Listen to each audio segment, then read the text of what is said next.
Oh man.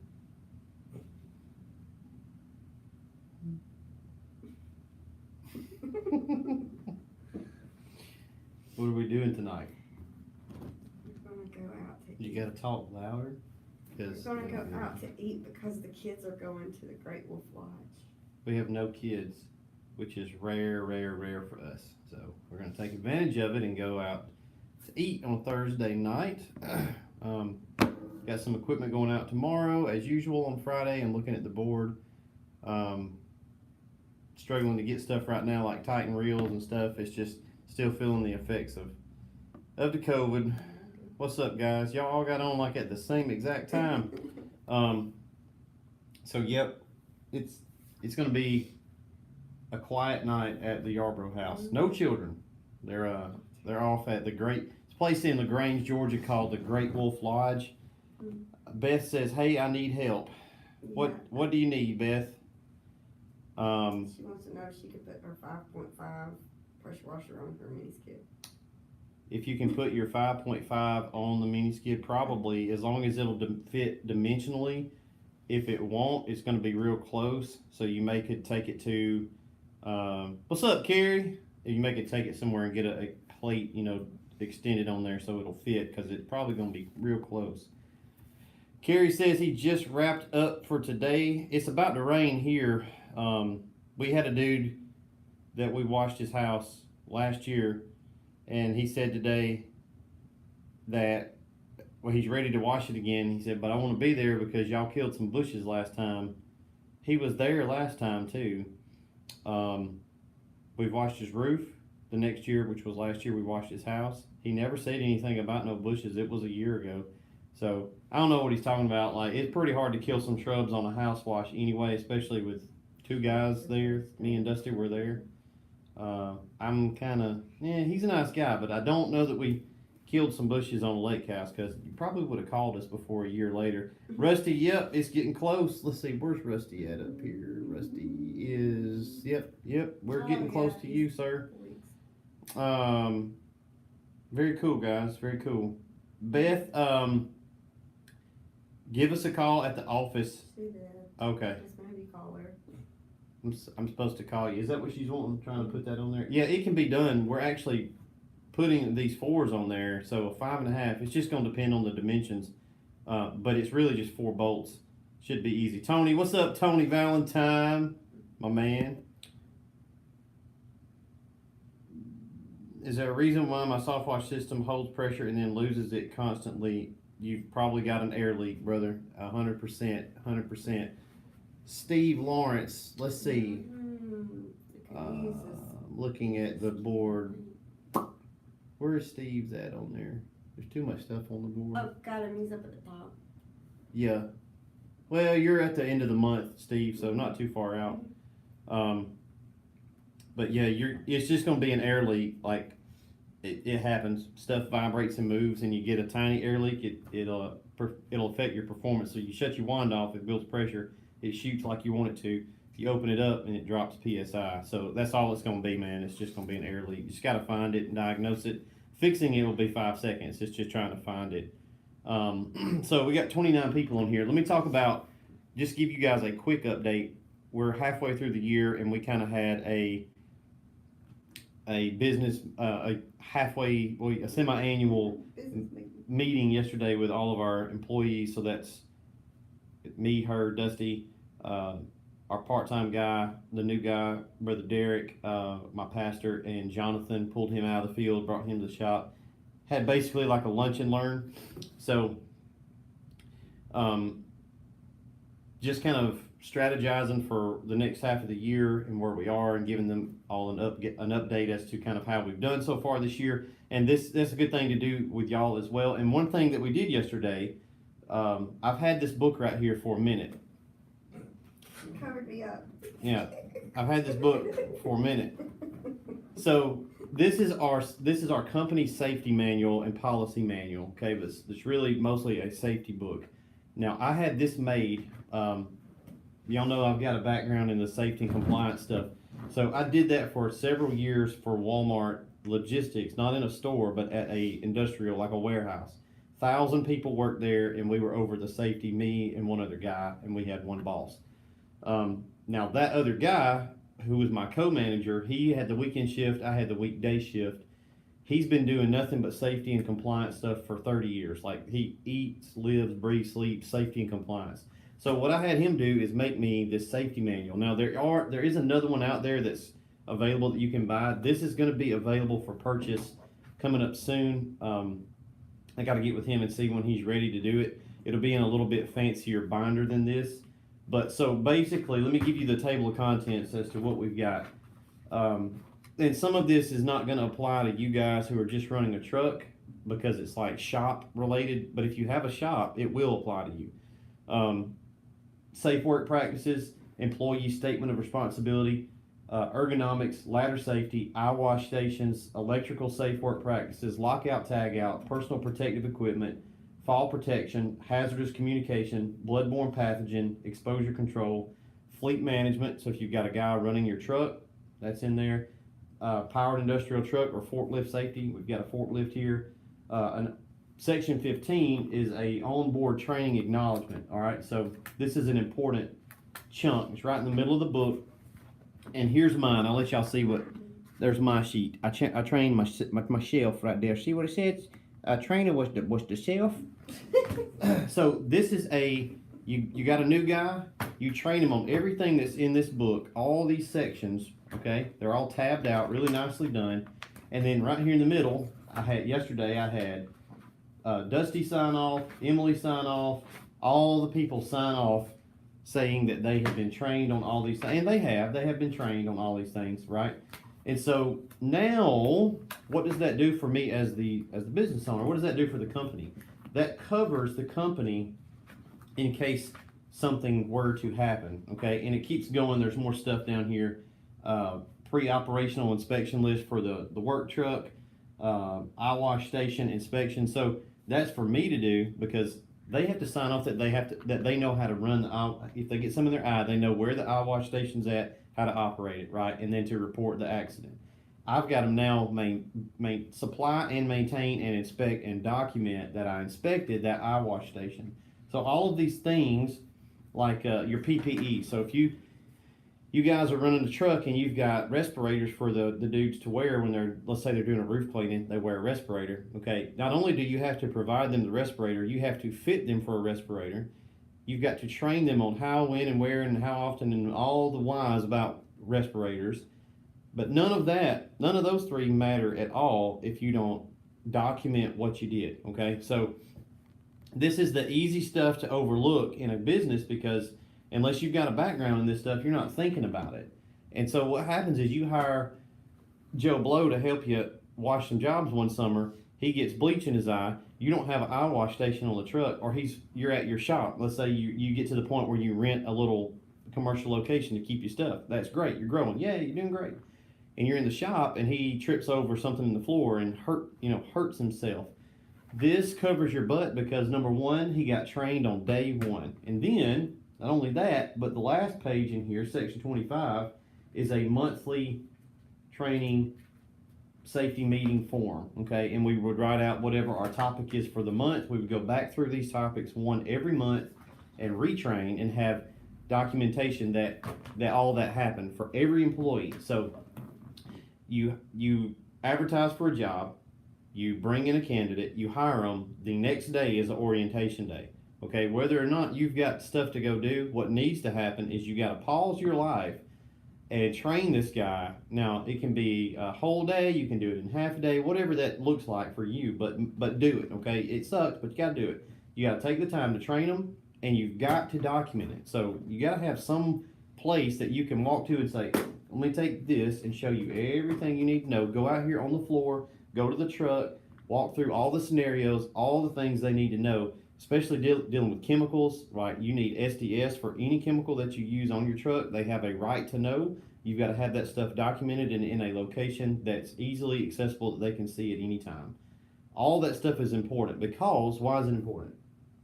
If somebody gets hurt, legitimately gets hurt, or gets hurt, then you're going to be screwed if you don't have documentation that you've trained them, okay? You take this to court and you say, well, Your Honor, right here, such and such a date. When they were hired, we trained them on all these topics, and then every month you can see right here where he signed off again on this and again this month, and so that particular person's been trained, and I've documented it. Your training is only as good as your documentation. Okay, it does not matter if you did it if you don't document that you trained them. Highly important. The bigger your business gets, the more important these things are. When it's me and Dusty in the truck, it don't matter. What up, Sean? But as you start bringing on people that are not owners of the company, you have got a liability problem. It's a walking time bomb. Something is going to happen with employees eventually. And so you've got to, if you've got a facility, you've got to have exit signs, you've got to have eye wash stations, you've got to have an SDS book location. It can be online, but you need a book form as well, because if the computer's down, internet's out, they've got to be able to see all the chemical stuff. You've got to have PPE provided for them, and it's got to be even things, guys, like a harness that you wear for your roof cleaning. Okay, you provide them a harness. Okay, are you out of the woods? No, you're not, because you've got to train them on how, when, and where to wear the harness. When do I wear this? How do I wear this? You've got to train them on all that, and then you've got to inspect that harness periodically. Okay, monthly is a good idea, and then you've got to document it. Okay, because none of that happened if you don't document it, right? He didn't ever train me, but he didn't train me, man. I don't know. I got bleach in my eyes. Softwash never trained me. Okay, yes I did, dummy. See, right here it is. You signed off on it, right? And we all know that this is the world we live in nowadays. Nothing happens if you don't have it documented. So these will be available for purchase probably going forward, I would say in a month or so. We're pretty much ready. He's got all the templates. So what would happen if you order one of these is you would get with me, let me know. My guy is going to do these, and they're going to be tailored for your company. So all the lingo in here will be, it won't say Southeast Softwash. It'll have your, insert your name, and he'll have all that stuff custom. It's not just going to be a generic book. Even though that would work, you'd have to fill in a lot of stuff. So like if I flip to a page, it has Southeast Softwash typed in here. So lots of good. It's overlooked. Nobody think about it. You know when you think about it? When something happens. And then you can't do anything about it because something's done happened. So you've got to cover yourself. So these, I don't know exactly what we're going to charge on them. I'm not trying to get rich off safety manuals, but it's a resource, and we'll figure out how to make it right. This is about, how long have I been working on this? Long time, about 6 or 8 months. It took Brian a long time to make it because he's a perfectionist, and it's not going to be done if it's not right. So if you guys are interested, just keep an eye out on the channel. We'll post some updates when we actually get ready to roll these out, but you would just buy it.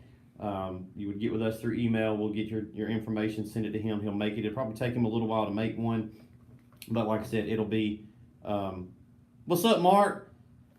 Pickups tomorrow. 5, I think. Let me go back to the comments here and see what y'all are talking about. The manual. Yeah, so it'll be ready. These will be ready, I'm going to say, within a month, okay? And so you would buy them through our website, and then you would just have to email us and give us your information. We'll forward it to him. It may take him a few weeks to do it because it's going to be a custom-made binder, okay? So it ain't like something you're going to buy and it's going to ship the next day. But this is going to be a really good benefit for you guys to keep on the truck. It's the kind of thing that this keeps you thinking of it. Put it in a place where you see it.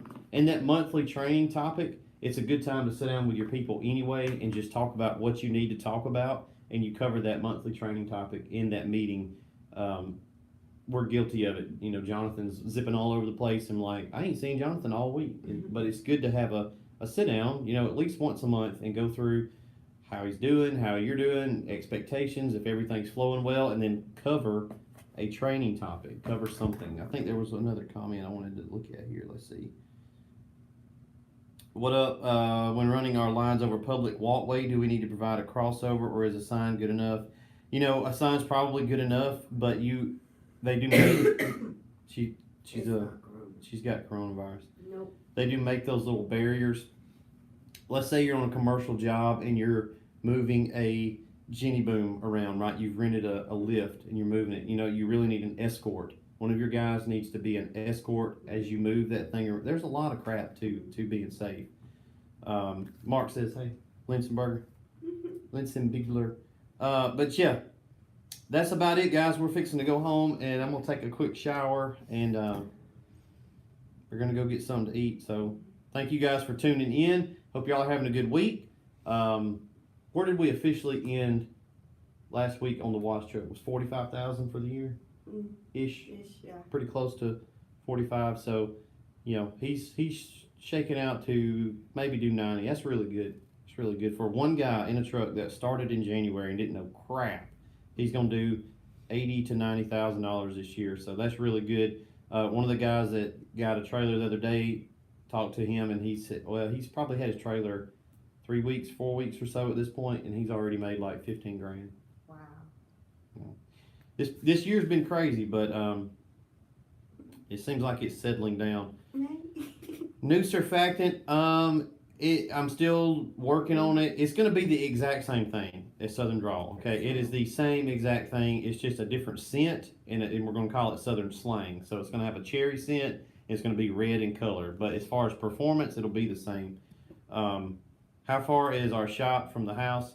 About 4 miles, something like that. It's not far. We get home quickly. Yeah, Steve says, have a good date night. Yep, we're going to do date night. I'm fixing to go eat. It's so hot, though, I don't really want anything except a tomato sandwich. Man, I could eat a tomato sandwich. I'd be fine. I'd be just going to eat tomatoes. Go home and pet Sissy the cat. Watch History Channel. That sounds like a good... You want to just do that? Not History Channel. What do you want to watch? I want Sissy the cat, but... We're old. At 8 o'clock, I'm ready to go to bed. What about the training? Will you be doing a custom skid? Example, self-side of pickup for hose reels. No, I mean, we do like semi-custom stuff. We've got options, and it just got added a while ago on the we website. just can't do every build can't be custom, because the more things you change, I mean, we have a hard enough time flowing out of here what needs to be done every week. I mean, it's just two of us. It's just me and Duck Woody, and we be building some stuff on a weekly basis. So right now we can't get Titan reels to save our life. So we're just scrambling all the time, trying to keep up with inventory, because we use so much, and we try to order ahead just so we don't run into boo-boos. But Titan is, you know, they suck. So what can you do? They're like H&K. We are hiring. We do have an opening for a shop tech. We're looking for one. So, Steve, the issue with not being able to drill those holes, dude, let me tell you something. This don't make no sense, okay? We've been drilling this sheet metal out for almost a year now on these open top trailers, right? Cold rolled metal, welded in place, drill your holes out. We use a Milwaukee step down bit, okay? Been doing it forever, no problems, poke a hole right through it. Yeah, trying to get water tanks. Yeah, so poke a hole on every trailer, no problem. 2-3 weeks ago, we get a trailer in, and the bit will not go in it. I'm like, maybe the bit's just, you know, old, wore out bit. So we went to the store and got a brand new one, same bit, come back to shop, won't cut it. It'll make a 1/4 inch hole, but we need it up to like a 5/8 size to put a hose through. So we're like, well, okay, maybe this is, you know, I don't know what the crap's going on. Don't make any sense. I'm talking about it's thin. It's like the thickness of a license plate. It's 16th gauge. It's real small. So we went and got some different bits. Those bits wouldn't cut it. Like, okay. We went and got the fab guy who's got a machine shop down the road. I'm talking about like they do big stuff. He brings a magnetic, so the soap tank could, yeah, you can do that, Beth. That's what we do on those. Just move it behind it. Brings a magnetic drill press up here, and it didn't want to cut it. So we wound up, Dusty went and got some Klein brand drill bits, and they cut it. They just cut right through it. But we tried. The thing about living in Roanoke is we've only got one Ace Hardware. Okay, so whatever they've got on the shelf right now, that's all we can get. And we can go to Home Depot and get, you know, or somewhere and get maybe a better quality bit. But the thing is, we've been doing it forever and it's been fine. So what changed in the metal? I don't know. If this batch of steel was just like extremely hard and those bits just, they won't cut it. So we've got some bits now that'll cut it, and they weren't like specialty bits. They were just a different brand, and it poke a hole right through it. It don't make no sense. But it was really aggravating that day. I had a sucky day. That's right, Beth. Yep. Just reorient stuff so it'll fit. Klein, I love Milwaukee and Klein stuff, man. I try not to buy cheap stuff because I just don't like problems. But that was crazy. I'd understand it if it was a piece of steel. You know what I'm saying? Like if it's like that thick, but it's literally like this thick. It's like 7 sheets of paper. It ain't nothing to it. Don't make any sense. Don't make no sense. Mark Linson Bigler, if you're still watching, dude, if you ever get in a gunfight, get on the back side of that little piece of plate. You'll be fine. Bullets can't penetrate it. I don't know what's up with that, man. Yours and like 2 or 3 other trailers are just extremely hard metal. It was his trailer and 2 or 3 other ones right there. I mean, it was ridiculous. Make no sense. All right, y'all, we finna roll. We'll see y'all. I'm tired. Sleepy tired. Y'all pray for us that we can find the right person for this shop position.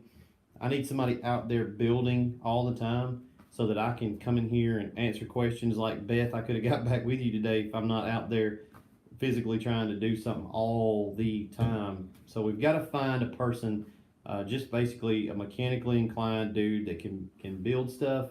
But I don't just hire any old body, so there ain't no point none of y'all applying. Because if I don't know you, I'm not going to hire you. No, it's not. I'm only going to hire somebody that I've known for like a long time because of this stuff. Okay, and I think the world of a lot of you guys, but I don't really know you enough to hire you and let you wander around my shop. So it's nothing personal. It's just you've got to be careful with who you hire because we live in weird times.